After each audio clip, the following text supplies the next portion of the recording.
এই যে শোনো, ইন্ডিয়াতে যেমন গেম প্লে করে একের পর এক রেকর্ড করার জন্য আলফা ফ্রি ফায়ার ছিল, ঠিক তেমনি আমাদের বাংলাদেশের একজন নাইম আলম ছিল, যিনি কিনা তার জাদুকরি গেম প্লে দেখিয়ে একের পর এক রেকর্ড গড়ে তুলেছিল, গোটা বিশ্বের মঞ্চে বাংলাদেশের নাম উজ্জ্বল করেছিল।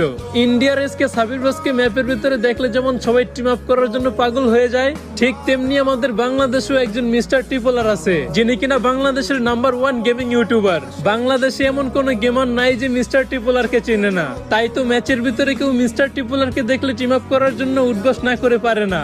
ইন্ডিয়ার জনপ্রিয় গেমার রাইস্টার যেমন হ্যাকারের যন্ত্রণায় ফ্রি ফায়ার ছেড়ে দিয়েছে, আর রাইস্টারের ফ্রি ফায়ার ছেড়ে দেওয়া দেখে আমাদের যতটা না কষ্ট লেগেছিল, তার থেকে 10 গুণ বেশি কষ্ট আমরা ওই দিন পাইছি, যেদিন আমরা আমাদের বাংলাদেশের হাসির রাজা গেমিং উইথ তালহা ভাইকে ফ্রি ফায়ার থেকে হারাইছি। তবে হ্যাঁ, ইন্ডিয়ার গেমাররা যাকে ইন্ডিয়ান গেমিং কমিউনিটির সবচাইতে সেরা ইউটিউবার বলবে, আমি বলবো তার থেকেও সেরা ইউটিউবার আমাদের বাংলাদেশের গেমিং কমিউনিটিতে আছে। সে আর কেউ না, তোমার আমার সবার প্রিয় রাত বাই ওয়াইটি, ওরূপে বাংলাদেশ টপ 1। আর গাইস, কম দামে দ্রুত ডায়মন্ড টপ আপ করার জন্য এখনই প্লে স্টোরে গিয়ে সার্চ দাও বট টপ।